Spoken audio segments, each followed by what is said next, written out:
Hi Jane, welcome to the Sales Sounding Board. Would you please introduce yourself to the guests and say a little bit about yourself? Hello, Kevin. Thank you very much for inviting me. My name's Jane Clare. I'm a business strategy coach and performance coach for top entrepreneurs who are looking to get ahead of their game, which is rather important at these times. I mean, obviously, Jane, times have changed. Hopefully we're moving away from the shock of COVID into what we would call the new norm, Yeah. because the old norm's irrelevant now. So how do you see change happening, and what do you perhaps see as some of the challenges for the next months and future couple of years? Yeah, I think, obviously COVID's had a huge impact. It's affected our relationships, it's affected our personal location space, and business-wise, I think we're starting now to see some very serious ripples and consequences, which are affecting small businesses, large businesses. We were talking about the high streets. So as we look forward, we know that the norm that we did have, we won't get back. I think most people now are quite aware enough to say, okay, we're getting through this part, but there will be more, one way or another. So what we're looking at now is finding the new opportunities, the new ways of how we take our businesses, our decision making onto a different level. And I'm working with a lot more inquiries because so many business owners are actually stopping themselves from moving forward because they're fearful. They don't know what to do. They don't want to rush into decisions and actually are ending up procrastinating and doing nothing, which actually that's probably one of the worst choices. And we know that how we trade and how we do business has changed. That's it. Some businesses won't survive. I live in France. Sadly, some of my local shops are closing, businesses are closing because it's just not sustainable for them. We work online and we have done for years, so we're fully aware of the challenges that in itself brings. And even you've got the joy of not having to commute. You've got the joy of, setting your own timetable to a certain extent. You've probably got the joy of working more hours. Yes. But you've also got the option to be more creative. Now, when we leave the emotional state of being stressed and fearful, we can then expand what we can do creatively with our businesses. And that's when we really have the shift and a proper pivot, because that word has been bandied around so much recently. But this is different. This is long term, not just now. How are we going to survive now? Most people, they've either been on furlough, some form of financial assistance. That's going to stop, or already has. So it's got to be long-term, sustainable growth that we're looking for in a very real world that's different than the one we thought we had. Yes, I mean, I totally agree. I mean, we've had the shock of the transition. People are now, some people now are we're almost 6 months into this now. So there's been a long period of adjustments. You and I spoke about the fact that a lot of people have taken their commute time and added it into their working day. I know, it's like, it's wonderful. Not the point. Yeah, it wasn't the idea, but it somehow, there are advantages. It's some of the challenges. If you're doing that, can you take it back out of the other end? And obviously for some self-employed freelancers, they can't, because they just get to produce more. I think also agree that the quality of the content now is so much more important. Very much so. I will, one of the stats I'm looking to come out, we have a lot of stats about how many people were engaging on their smartphone. Now, if you're at home, that shifts because you're now exposing yourself to a larger screen because you're not going to. So there will be a shift of stats. We've had a bit of marketplace. It was important that it was good quality to be on a small smartphone. The reality is we're now pushing out, a lot of people are looking into larger screens, laptops or screens like this. So the quality of content has to go up. The content, my belief, has got to get better.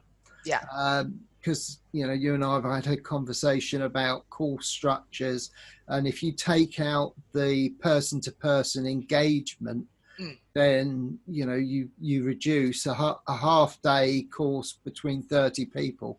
If you take out that engagement between the audience, there's a lot less there.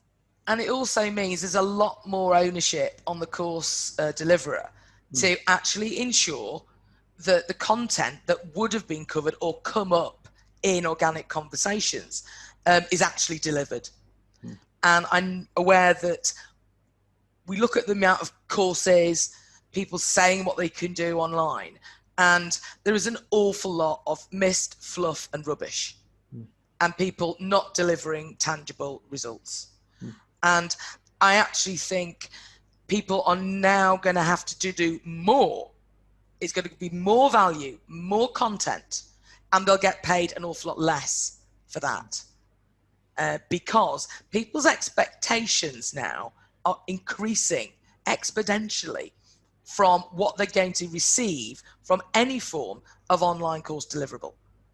And they still want the interaction. So for me, I've got a course, but I offer a lot of one-on-one to go with it, because for some people, that's what they need.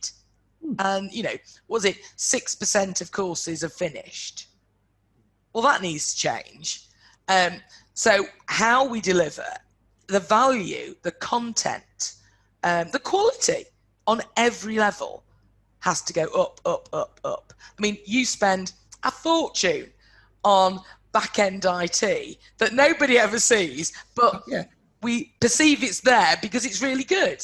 Yes. But all these people, I'm not being funny, but they're in their gym jams, they're in their kitchen, and they're going, I can write a course. That's got to be easy, with no proof that, one, it delivers a result, and two, there's an audience for it.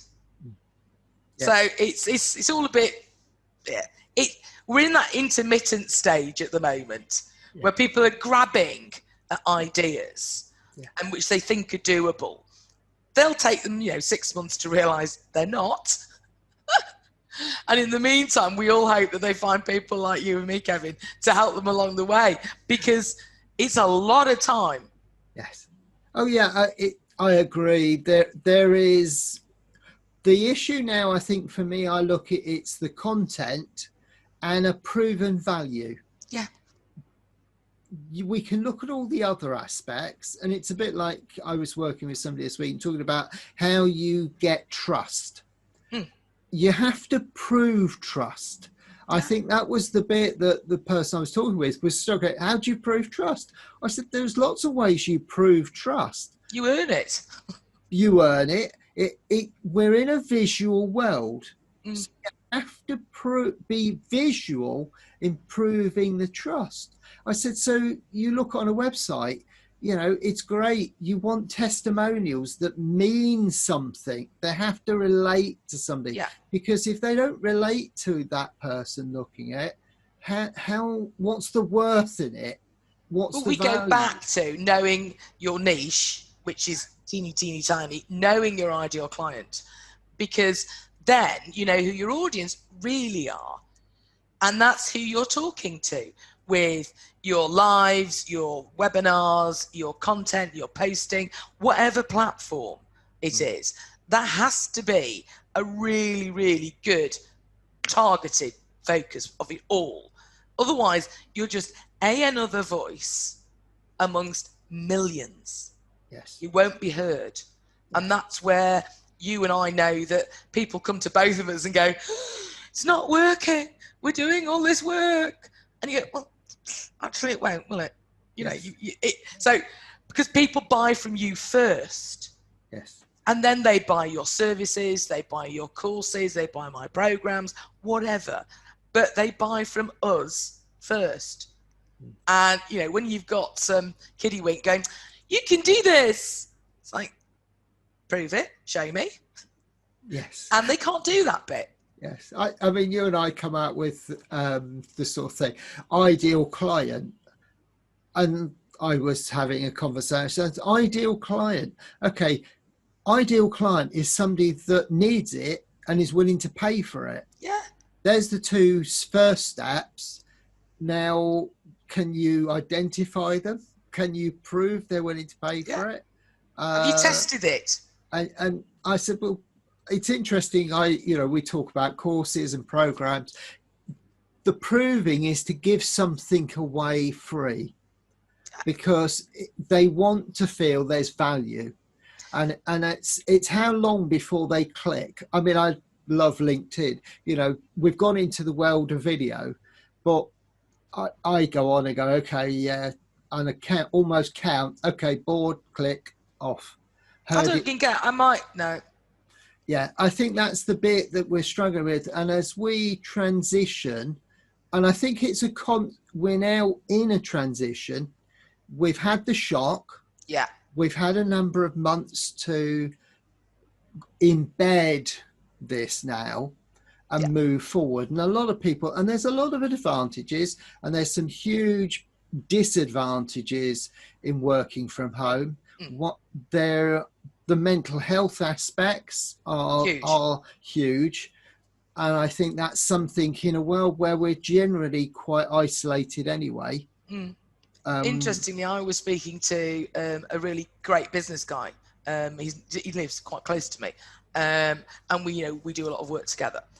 And he was on the phone and he said, "Jane," he said, "I live alone." I said, "Well, me too."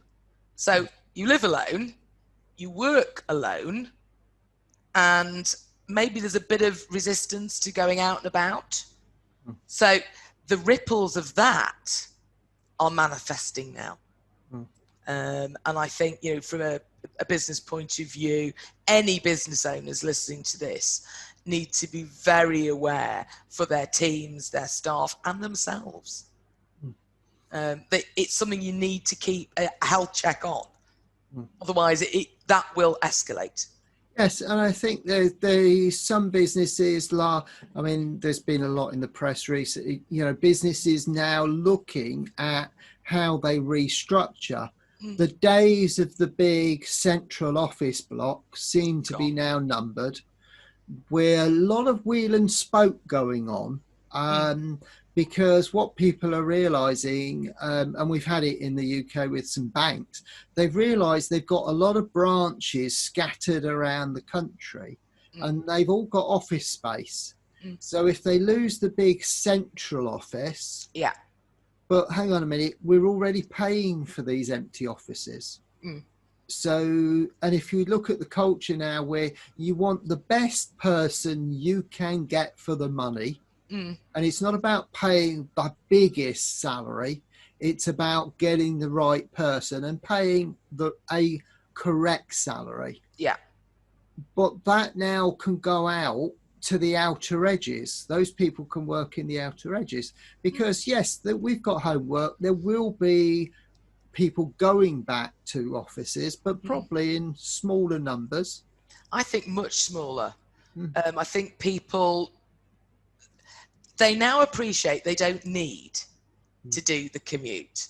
There are ways, hey, we're on Zoom now. We can do, face-to-face meetings like this. And get an awful lot of feedback and interaction. Companies don't need to pay the high rents. And we were forced into this change.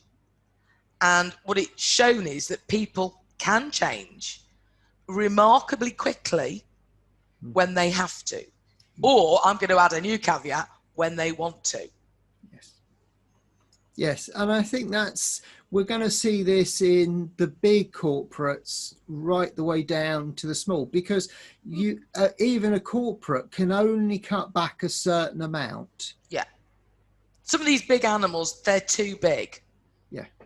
Their change process is so long. I don't think some of them were going to make it, sadly. Yes. Whereas usually an SME, it's much easier to go, okay, stop. Where's our new market? How are we going to get to them? What can we add extra value? What can we give? How can we retain our existing clients and get more? Whereas if you're a big empire, that's super difficult to do that quickly. And I think the beauty of being small is that you can change if you want to. Yes. And I think with the SMEs, the category is 250 employees or less. Right. The vast majority of SMEs have got less than 20. Yeah. But most teeny tiny. And like that's the big number, the big volume. Now, there's interesting, I was talking with a salesperson, and there was a golden rule that you track the person, not the organization. Because the person's career, say 40 years, they move. Nobody sort of does, and that's even less nowadays. Yeah. They move around. So actually tracking the person, and I was having a conversation, well, I've seen a thing when the best tracking was their mobile phone. And if it was a company-owned phone, if they left, you had a problem with that. Yeah. So you would try and actually find other ways. I said, but we've got these now that people move, but they still are connected to all the other forms of media. I said, it's so easy to, I had a lovely girlfriend contact me last week. I worked with her 7 years ago in Dubai, and we lost touch. She went to Argentina. I came to France. I was like, wow. Facebook, LinkedIn, suddenly there were two messages. I was like, oh, hi. Yeah. My name's the same. I may have changed husbands, but I kept my name. Most people also keep their own personal email. Yeah. So numbers change. Yeah. But again, you can easily keep in touch with people. And it's those relationships. Yeah. And we're talking about, we were before, Kevin, about collaboration.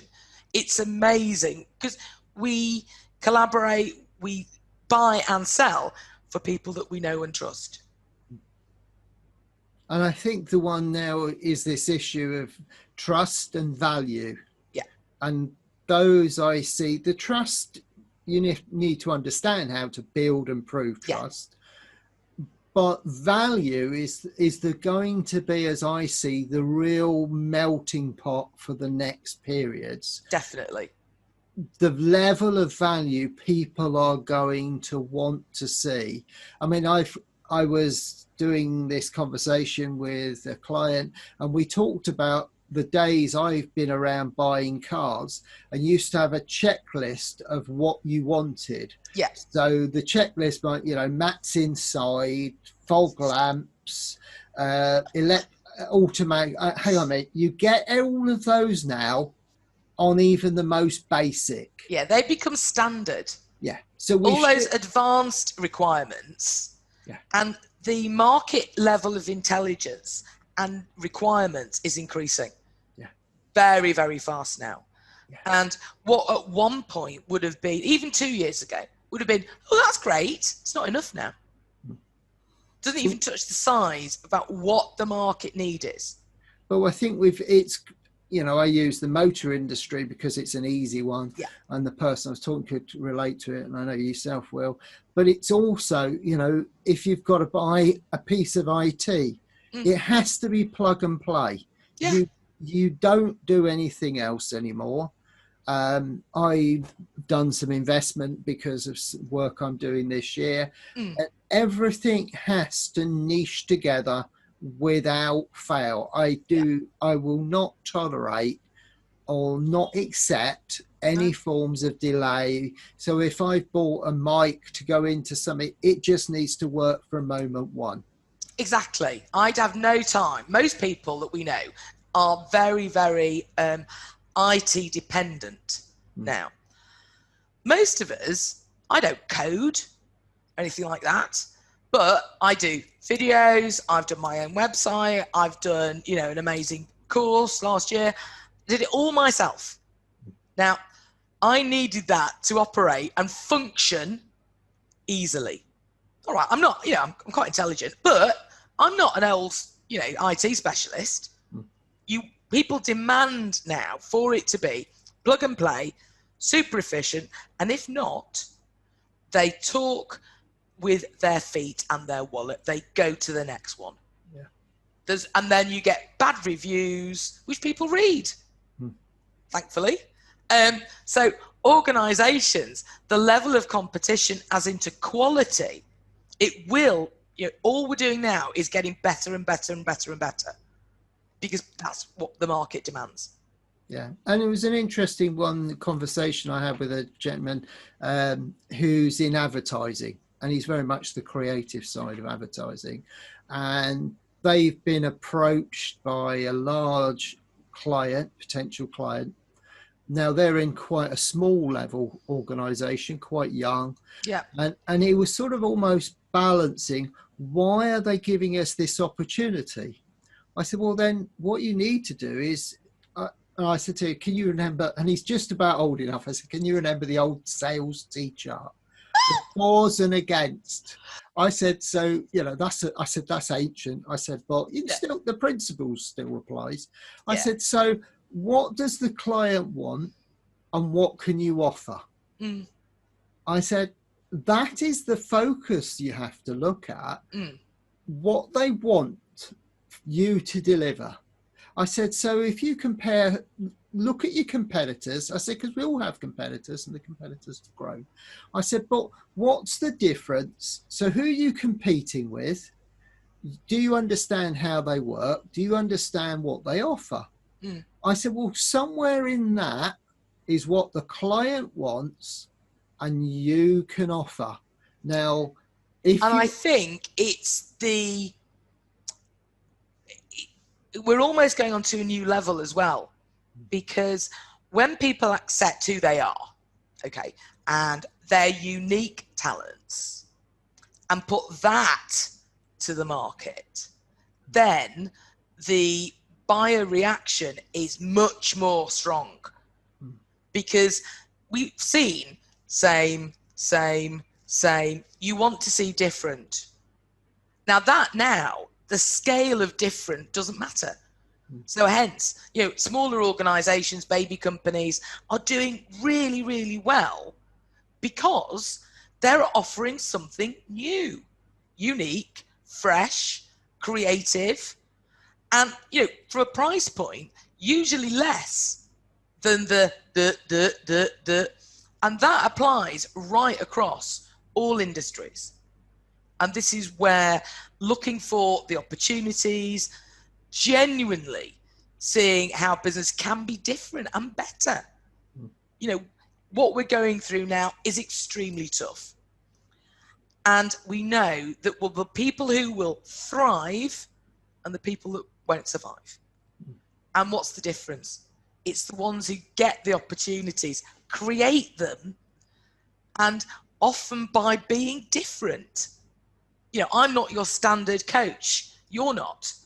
We do well because we're different. And we offer quite a specific, service. Yeah. And we sing to that rather than shy away from it. Yeah. And I think also the thing is we're willing to ask the challenging questions. Yeah. Because part of my conversation with this gentleman, I said, so, okay, I've given you a principle of the T-chart. There's a thing you have to do. And he was like, I said, ask the client. Yeah. I said, because is this great? I said, you have to ask them, why us? I said, because they will in effect, I said, I used to have one I don't use. I used to work with some guys, and I often refer to it. If you talk well enough to the client potentials and ask them some probing questions, they'll give you the bullets to shoot them with later on. Yes. I said, but if you ask them, why us? I said, because you're good You enough. need feedback. And I said, and they'll tell you this is what they want. And I said, I'll tell you now, it's probably, I'll do the presumption and guesstimate. I said, in your where you're competing, those type of businesses and you, my guess is it'll be something about reaction time. You can react very quickly. Yeah. And I said, the other one, I said, you're dealing with big corporate a competition. I said, you try ringing them up on a Friday afternoon at 6 o'clock. Exactly. I said, I guarantee you've given them your number, haven't you? Your personal. I said, and are you going to answer it 7 days a week, 24/7? Oh, yeah. I said, because you have to. I said, but they won't. I said, I'd love to see them do that, but I know realistically it's very unlikely. I said, and somewhere in that may be the answer to why you. I said, I can still ask them. But I can be completely wrong. But until you ask the question, why us? And also, if they ask the question, they get answers, they get feedback. So it can make their service better. Yeah. And that's their sort of, so I ask loads of questions. Yeah. I always do. I'm like, oh, tell me. What? Yeah. I mean, the other caveat I gave to them now, I said, okay, so reality is you can't win them all. You'll do your absolute best to win them. Yeah. I said, but no different to asking on the in, you ask on the way out. Exactly. Why not us? Yeah. I said, because the thing about why not us, they will give you feedback that is invaluable to help you win the next one. Yeah. And also, sometimes we're not aware of how we're perceived. Yeah. We'd like to think we are.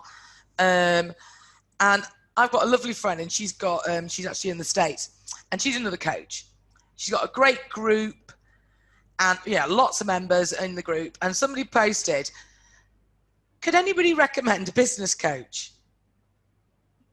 She was mortified. Guess what she is? A business coach. Oh yeah. I mean, we think we're talking. Yeah. Yeah, and people are understanding. But there was this big gap. And everybody went, and they gave this woman who wanted the recommendations about 10 names. She was mortified. Yes. I said, but you've got to make your message clear online. Yeah. You can't assume, presume, or guess.